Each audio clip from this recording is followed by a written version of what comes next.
U.S.B My Nation channel. Hello and welcome to U.S.B My Nation channel, where we talk about social faith and politics. Greetings, my dear people, and thank you to all our subscribers, especially those that subscribed recently. We are very much grateful. Thank you for our brothers and sisters advertising our channels. Chukwu Okike Obioma will advertise you in the land of the living where it is you are most needed. Thank you so much. Today, I want to bring to you a video. I'm not bringing this video that I'm having pity on anyone, because nobody has pity on us. It is for educational purpose. No people on the planet have suffered like the African colored people, because we are not black. As you can see me, I'm not black. I'm brown even. We are colored people.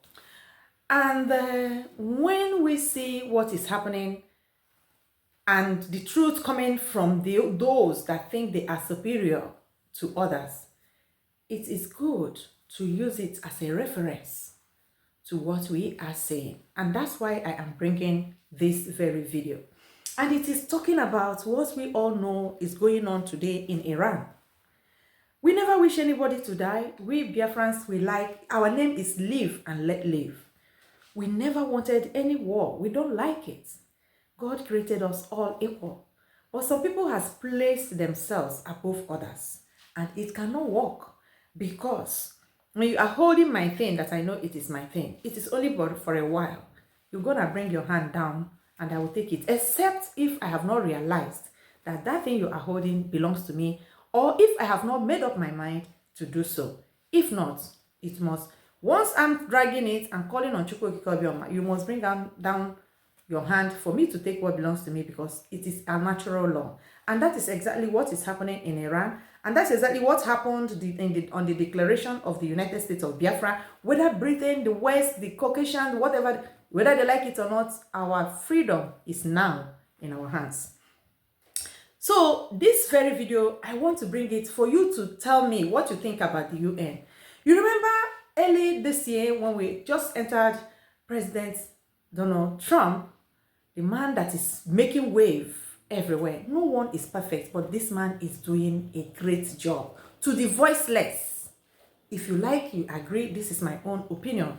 He is doing a great job to the voiceless. And nobody has ever had the impetus, the courage to stand in front of these demons molesting humanity, to tell them how it will be. Yes, he makes mistakes at times. Of course, he's a human being. He's not God. But the majority of what he is doing, I tell you, God is happy for him. So early this year, he created the peace organization, which all of us jubilated about. And today, you are going to see one of those reasons that made him or pushed him towards that end. This woman is from Iran and is talking to the United Nations. Those in the enclave called Nigeria is waiting to come and save them. I have never seen where United Nations step in and there is peace. We have seen them online that they went to steal resources with United Nations boss. It's everywhere. A lot of nonsense is online. It's their own people bringing it. It's made wave. And at times they will bring it down. At times they will say no. So we see, the true results before every human on earth, which I'm not the only one saying it, everybody, Caucasians, Africans, Chinese, everybody that wants to say the truth is saying it, is that there have never been a place United Nations entered that they want to go and stop war, that war has ever stopped. So this is one of the examples. If not, ask me, what are they waiting for to recognize Biafra? What are they waiting for to free the countries of this world that is under their bondage? Because I call it their bondage. Now it is obvious to everyone that United Nations supports the Islamic agenda. Hear it firsthand from this very video. So come along with me. Let's navigate the truth. Hello everyone. My name is Masih Ali Nejad. I am a woman from Iran. Mr. President, Excellency, members of the Council, I am honored to be invited by the United States to testify before United Nations Security Council. I am here today to warn you, on behalf of millions of Iranians, what is needed now to bring justice to those who order massacre in Iran is real and concrete action against a regime that do not understand the language of diplomacy. The United Nations has failed to respond with the urgency this moment demands. The Security Council himself, the Secretary General himself, has not spoken publicly against the massacre unfolding in Iran. Only a written statement through his spokesperson, silence at this moment, send a signal, send a message to the killers of young protesters alongside their family members. I strongly believe that the regime in Iran heard the clear message from the Secretary General. I think the members of this body have forgotten the privilege and responsibility of sitting in this room. Secretary General, I know you hear me. I want to directly talk to you. Why are you afraid of the Islamic Republic? Millions of unarmed Iranians, innocent and unarmed protesters, have been silenced with bullets, mass arrest, prison, and a total communications blackout. No internet, no cell phones, and no landlines. They put Iran in a total darkness. I am here to bring their voices here in this room. I am here to tell you that a brutal slaughter has taken place in my beloved homeland, Iran, and it will get much worse if the world do not take serious action. Iran is facing a nationwide uprising that cuts across Iran, across this society, with a clear demand to end Islamic Republic. At the same time, a nationwide campaign by the Islamic Republic to erase it, to silence people. The protests start on December 28th, sparked by collapse of Iranian currency, but immediately turned into what Iranian people call it, a revolution, a total rejection against 47 years of tyranny and oppression. Protests spread to more than 100 cities and involved every layer of the societies. Shopkeepers, workers, teachers, nurses, and those who wave the historic lion and sun flag, and those ethnic minorities, including Kurds, Baluch, all other minorities, men and women, shoulder to shoulder in the streets. When it comes to freeing Iran, I have to say that loud and clear, that all Iranians are united. From Tehran to Tabriz, to Rash to Ahvaz, from major cities to small towns and villages, that we barely even heard the names of those small towns and villages in the media. They are in the street. Millions of Iranians flooded into the streets, demanding that their money stop being stolen and sending to Hamas, to Hezbollah, to Houthi, the money of the workers, the money of innocent people who do not have now the capability of to buy a bread. The entire nation looking at freedom right now. What followed was regime using military weapons, AK-47 against innocent people. According to Iran International Media Broadcasting, the death toll has passed more than 12,000. Just a day later, CBS reported more than 20,000 people have been killed, and they are not the numbers. They are not the statistics. We don't even know the real numbers. Citizen journalists from inside Iran have sent videos showing piles and piles of body bags on the top of each other. Iranians exiled. Because of the internet shutdown, they zoom in to make sure whether their relatives and their beloved one are on the body bags or not. I myself have received urgent phone call and phone messages from Iranians thanks to Starlink inside the country asking outside world for urgent help. They welcome when President Trump offered to rescue unarmed people being shot in their heart, in their chest by the security forces inside Iran. One activist who cannot be named for his safety told me, the streets are full of dead bodies.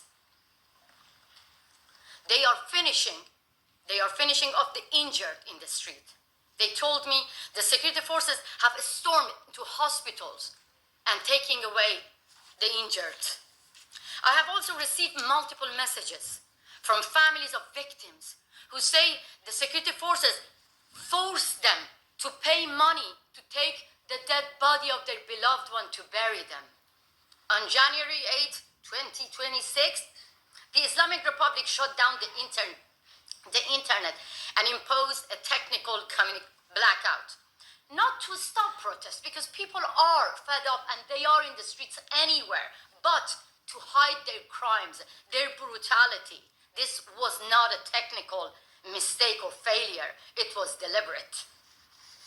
When a regime turns off the internet during mass killings, and at the same time, the leaders of the same regime using the privilege of freedom of speech on social media to mislead the rest of the world, it is not about restoring order. It is about destroying the evidence.